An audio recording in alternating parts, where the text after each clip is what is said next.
Holy. Sorry, the camera, sorry. Yeah, the camera. We'll be driving all these cars once Mark Carney's dream of communism kicks in. What kind of car is this? Oh, a DeSoto. Come join me on my channel today. I'm just out doing a little Ferrari shopping before Christmas. Got my eye on that one there. Kidding.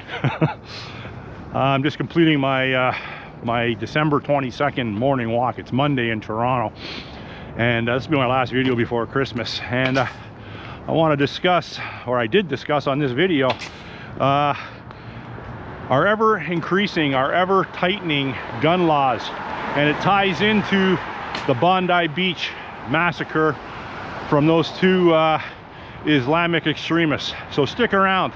It's a little walk and talk, and I go through an affluent neighborhood, and I put the confiscation of guns in relation to castle doctrine laws protecting your house.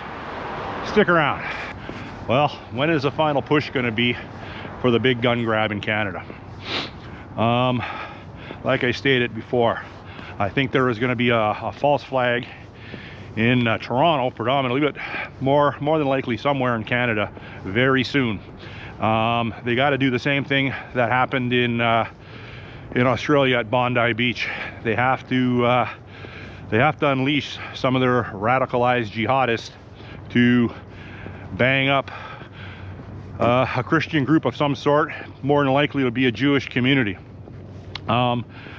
You know, Anthony Albanese's under a lot of pressure down in Australia right now for good reason. He tried to put forth his sympathies towards the 15 dead, but the people down there weren't having it, because you can't go out in front of the public when you've been more or less propagating and instigating division and hate from one group to another, from the Islamists to the Jewish community. Then when someone takes action, a violent action against a Jewish population, I'm not saying all the people were Jewish that got killed, but the intent was to kill as many Jewish people as possible. So they are not giving Anthony Albanese a warm reception wherever he goes down there. But now he's coming back swinging. He kind of ducked under the radar for 3 days there, but he's coming out swinging with regards to the right-wing extremist rhetoric and tightening of their already very tight gun laws. When that shooting occurred at Bondi Beach, I pretty much knew right away it was legally purchased guns, because that's what they want. They want to emphasize the fact that these people are still obtaining legal guns. There's videos circulating in Canada of it looked like South Asian people, a bunch of military-age South Asian people up north in Ontario, with various different shotguns, various different rifles, and they're shooting them into the air. One video shows a couple guys, South Asian guys, shooting up a wood bridge, a nice wood bridge, like, you know, not demolishing it, but you know, if you're shooting 8x8 pressure treated lumber with a 12 gauge with a slug, a magnum load in it, you're going to do some damage to that 8x8. So there's video of that. So are these guns legally obtained? Yeah, because they're still giving gun licenses out in Canada, possession and acquisition licenses. They're still giving them out. Now, are they giving them out to the right people?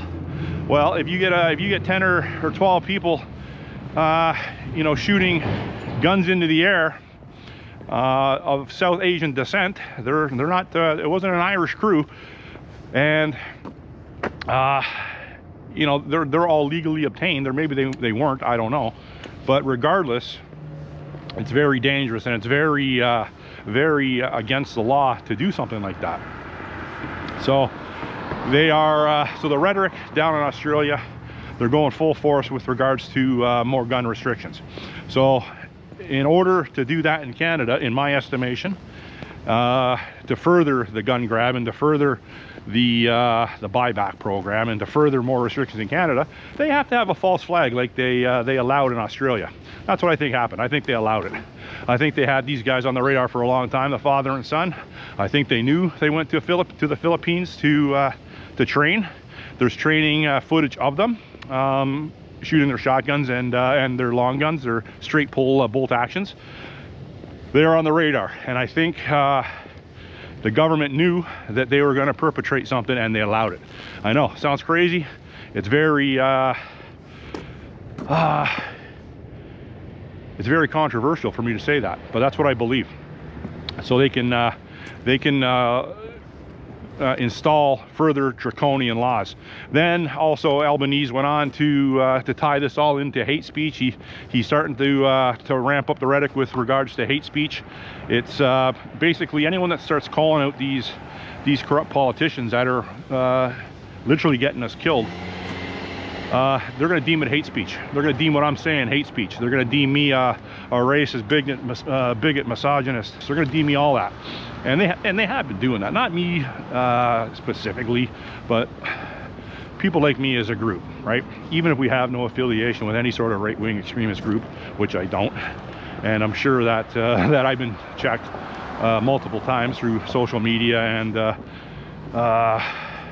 my computer, but how you guys doing? All right. How many kilometers you putting in today? 4 so far. I'll do 5. You going to do 5 today? Run, walk. I did 9 yesterday. Very good. Oh, I'm a fat guy. I got to lose some weight. Yeah. Have a good day. They are ramping up the rhetoric, and that's what they need in Canada. And I think it's going to happen in Toronto because it seems that they're allowing the Antifa. Look at this nativity scene. Holy moly. Holy, hey? See, if I was an Islamic extremist, I don't think I'd like that. But I think that's just fine. So they're going to need something like that in Canada, and there are many sleeper cells, many people that are chomping at the bit to do that, and we'll be sacrificial lambs. It's going to happen, and obviously in a public manner. It's probably going to hit the Jewish community in one way or another. There are rallies up at Bathurst and Shepherd, I think every weekend, and you have a bunch of I guess they're Palestinian, Middle Eastern people, but it seems like a lot of these groups are led by white liberal women. Very violent, and okay, so I want to clarify something too. When I use the term Karen, it's a very derogatory term, and I know that, and I want that to come across as very derogatory, but I'm not necessarily pointing out just women with that term. I call male liberal extremists Karens as well. So I'm an equal opportunity user of that word. It's gender neutral. Maybe you can understand that. It's gender neutral, the word Karen. So you have on that side, you have people, and I've been monitoring it, and I've been watching it, and I'm starting to see a lot of familiar faces. A lot of them are university professors, a lot of them are government employees. Well, they're all government employees. They're all government employees. One way or another, they're being financed through the government. You have this group called the Canadian Anti-Hate Institution Organization, and they are a liberal funded, liberal backed group of Karens that sit in front of their computer all day trying to track down websites, or not websites, but social media accounts like mine, so they can report me, they can put bots on me, then they can actually get a team of their people to make the comments. And I'm pretty sure in my comment section I've had quite a few of these people take runs at me. I'm okay with that. I'm okay with that. I have nothing to hide. I'm not doing anything with any organized group. It's just me. It's just me out here telling it the way that it is. So they're going to take all the guns away in Australia. Now, Australia and the UK are both islands. It's a lot easier to stem the flow of illegal guns onto an island for obvious reasons. Now, there are black market gun manufacturers. I know of one based on a video, a documentary in the Philippines, in the middle of the jungle. They turn out various different handguns, but the one documentary that I watched, this is years ago, it was Colt 1911. It's a 45 ACP automatic Colt pistol round, and they make them in the jungle. They from scratch. They put the metal through a foundry, and they machine the parts. And hey, I don't know if they're you know anything about handguns, I don't think they're a Singer 1911. The Singer sewing machine made 500 1911s during World War II. Widely regarded to be the most precise 45s ever made. So I would imagine their tolerances in the jungle aren't that of a Singer 45, but you get the point. They're lethal. So now Philippines isn't too far from Australia, so you can ship guns in that way. Now the UK, they very strict gun laws there as well. Harder to get guns in the UK. But what you got to understand, back in the old days, in my parents' days, they had guns. After World War II, a lot of guns made it back into Commonwealth countries. There are still millions of World War II guns in Commonwealth countries, in people's farmhouses, in people's garages, in people's attics, in people's walls. These guns have stood the test of time. Now, if you know anything about guns, it doesn't take too much to get them back up and running. A little TLC and they're good to go. Now, and a lot of these guns are unregistered. They're unknown to authorities. And you'll never know. Okay, I don't know. Do these houses have guns in them? I would say a majority of them don't. And I'm going to get into that. A majority of the houses around here, like a big Santa there. And it's that one, who's that, the Minion? And a majority of them don't, because a lot of people are anti-gun. And I'm gonna try to explain why that's a bad thing. So you're never ever going to get rid of guns entirely. Like I said, they have a better chance in the UK and Australia because they're islands. Now in Canada, and that's what I want to focus on. Canada, you're never going to get rid of guns, ever. So I don't know, I don't care how many liberal Karens are out here walking their dogs this morning. Hi, how are you? Good. How you doing, buddy? How you doing? Hello. How old's this one? She's 9. Not bad. Not bad. They start to gray a little early, these dogs, eh? She's feeling a little sexy. They like me. Ditto. Have a good walk.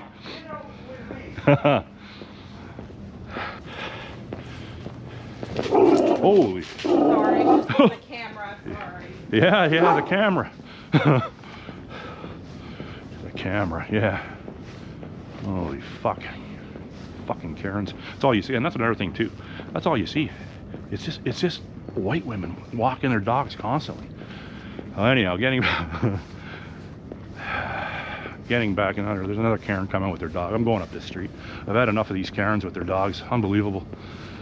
I don't care how many are out nosing around. I don't care how many are looking to report me, the strange guy, on some Facebook neighborhood watch group.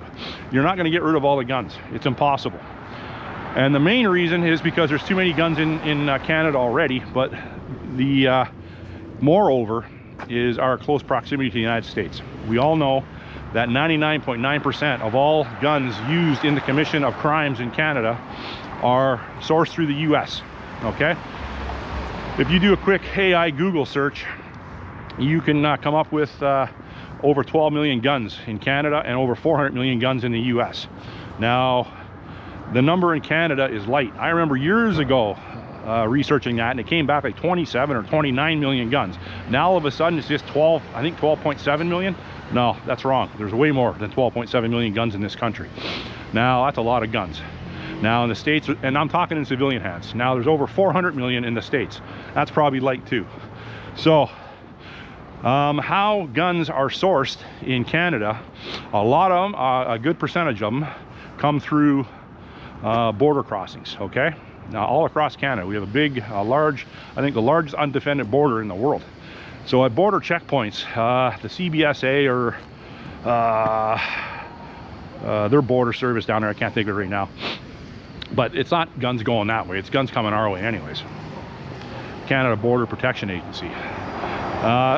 They're not catching everything. I remember years ago, I remember an old Jamaican grandmother was in the news. She had like 80 guns in her trunk, and they finally caught her. I don't know what border's at, Windsor or whatever. Irrelevant, but how many times did she do that? Was that the first time she got pinched for guns? No. Well, it was probably the first time she got pinched for guns, but it wasn't the first time she attempted to bring guns across. All handguns as well. So if you buy this cheap generic 9mm down in the States for $300-400 US, you can come back and get a lot of money for them here. Morning. So it's a lucrative endeavor. So you're never going to stop the flow of guns. They're never going to take their guns away from people in the United States, okay? So all those AOCs and Maxine Waters and Nancy Pelosi's, they're just talking shit. They're never, it's in their Constitution, Second Amendment, the right to bear arms. The guns are going nowhere there. Too many of them. So we're never going to stop the flow of guns up here. So now, why would you ask that our politicians, our liberal politicians, want to take our guns away? Why? It's not the legal gun owners committing crime. It's the million people a year they let into the country committing crime, okay? You know, you look at any news report on any given day. There was a shooting in Toronto last night, a shooting in Oshawa last night. You look at, I don't know who did the shooting, but take a look and see who did the shooting. On any given day, the people that are perpetrating these gun crimes are new to the country, and that's just the way it is. And obviously it's an illegal gun, okay? I know firsthand stories of people that have over a period of time have carried illegal handguns. I seen some things when I was a kid, when I was down at the Humber River. I seen a guy when I was about 8, 9 years old pull out a .22 revolver and shoot a carp in front of me and my friend. And they were like maybe 18, 19, and they had a handgun on them. Now, 22, it's a small caliber gun, Dewey. Yeah, well, it'll kill you. So if you take all the guns away from all the law-abiding citizens that have no criminal record, because if you have a criminal record, you can't get a gun. They won't give you one. So you go and you look at any of these houses here. Just say you want to hypothetically, I'm a crazy person, very destitute, desperate, and I go kick a door in of one of these houses. The likelihood of me getting shot is slim to none in Canada. Now, if I were to do that in Texas or Florida, the likelihood of me getting shot would be a very high probability I'm gonna get shot. And people know that. Now, there's going to be people that are so far gone from a mental perspective that they don't care. And that's, you know, you see people getting shot up on ring cameras and on surveillance cameras. You see them going to the door, and some old guy with a shotgun blast you in the face with a shotgun. You have a wife and you have two or three kids in the house. How are you going to defend them? With a butter knife? The laws, in my estimation, have to change in Canada to allow more gun rights, not less. I'd like to believe I'm a rational individual. I like to believe that if I were to be put up against a psychological evaluation, I would be deemed safe to legally own a gun. Now, when you apply for a gun, you take a course in Canada. They don't really give you much of a psychological evaluation, I'm assuming. So it's if you have no criminal record, I don't think it's very hard to acquire a gun. Now, you're limited with the guns you can get now, but anyhow, my point being is, if they take away all the guns from legally law-abiding people, the police aren't always there to protect you, okay? Your cell phone might not be working. Your cell phone might not be within reach. Maybe your gun is, maybe you can save your family. That is my message with regards to guns. And just recently, I think it was last week, up in Barrie, which is about an hour and 20 minutes north of Toronto, a group of black kids, and they were black kids because I believe they caught one of them, and you could tell they were black kids. And they seem to be the usual suspects with jewelry store smash and grabs. So they go into a mall, I can't remember what mall it was, up in Barrie, and they go into a jewelry store up there, and they have a bunch of hammers, about 8 of them, 6 of them, 7, 8, 10, I don't know how many there were. And they go in and they start bashing the display cases with hammers, and they grab what they can grab out of the display cases. It's quite violent, and it's very fast. So there's a lot of people watch this video. I imagine it went viral. And at the end of it, some older guy had a cane, and he walked over towards 2 of the black kids that were standing there, and he bashed one of them over the head with his cane. Whacked him pretty good. So which was kind of satisfying. So, but what people didn't put in the comment section with that video, regarding that video, one of their crew was standing back about 20 feet from the entrance to the jewelry store, and I noticed in his hand he had a can of bear mace. Now, I know what bear mace is because I own bear mace. I've been in bear country out in BC, and I carry bear mace. When I'm in bear country, you're allowed to. So it's easily identifiable. So he was standing back waiting to spray anyone with bear mace that would have tried to come in and break up the theft. And apparently someone within the store, one of the perpetrators, did spray someone. I didn't see it, but I heard some lady say that person got sprayed. So it's kind of organized. They made it out, but I think one guy got caught. Now you'll see a lot of those videos where they go into the stores and they're robbing. So my point being with this is Canada is known for very lax penalties for these sort of crimes, and we have a Youth Criminal Offenders Act, Justice Offenders Act, I believe it's called, Youth Criminal Justice Act, where it makes punishment a slap on the wrist for this sort of thing. So when you allow people to not be punished for violent crimes, word gets around that it's easy to get away with those crimes in Canada. When the government imports 1 million people a year from other countries and allows them to demonstrate in an aggressive fashion in Jewish neighborhoods with Palestinian flags, chanting violent rhetoric in a Jewish neighborhood, word gets around and people become emboldened. People become more radicalized to the point where they end up doing something very drastic and very violent. So that's what I got to say today. You got any questions, comments, or concerns, put it in the comment section and I will get back to you. This will be my last video before Christmas, so I want to wish everyone a Merry Christmas, and I'll probably do an end of year video before New Year's. So anyhow, enjoy your day, and thanks for watching. Bye.